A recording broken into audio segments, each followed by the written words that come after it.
രാഹുൽ ഗാന്ധിയെ തളയ്ക്കാൻ വേണ്ടി ഇറങ്ങിയതാണ്. പക്ഷേ അടപടലം പൊട്ടിയ അവസ്ഥയിലായി ബി നേതാവ് അനുരാഗ് ഠാക്കൂർ.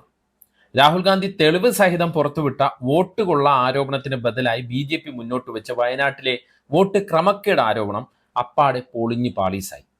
നമുക്കറിയാം, വോട്ട് കൊള്ള ആരോപണം രാഹുൽ ഗാന്ധി മുന്നോട്ട് വെച്ചപ്പോൾ ബി കടുത്ത പ്രതിരോധത്തിലായി പോയിരുന്നു. ദുർബലമായ ചില പ്രതികരണങ്ങൾ മാത്രമാണ് ബി നേതാക്കളുടെ ഭാഗത്ത് നിന്ന് വന്നത്. സാധാരണ എന്തെങ്കിലും ആരോപണങ്ങൾ രാഹുൽ ഗാന്ധിയോ കോൺഗ്രസോ മുന്നോട്ട് വെച്ചാൽ കടന്നൽ കൂട്ടം ഇളകി വരുന്നത് പോലെ മറു ആരോപണവുമായി വരുന്ന സോഷ്യൽ മീഡിയ പോരാളികളും നിശബ്ദമായിരുന്നു. ഒടുവിൽ ഞങ്ങളും ഇതാ അന്വേഷിച്ച് കണ്ടെത്തിയ വ്യാപക വോട്ട് ക്രമക്കേടുകൾ എന്ന രൂപത്തിൽ അനുരാഗ് ഠാക്കൂർ ആരോപണങ്ങൾ അവതരിപ്പിക്കുകയായിരുന്നു. വയനാടുമായി ബന്ധപ്പെട്ട് പ്രധാനമായും 2 ആരോപണങ്ങളാണ് ബി നേതാവ് മുന്നോട്ട് വെച്ചത്. ഒന്ന്, മൈമൂന എന്ന വോട്ടർക്ക് 3 ബൂത്തുകളിൽ വോട്ടുണ്ട്. 2, വ്യത്യസ്ത മതത്തിലുള്ളവർക്ക് ഒരേ വീട്ടിൽ വോട്ടുണ്ട്. ഇതെല്ലാം വോട്ട് ക്രമക്കേടാണ്.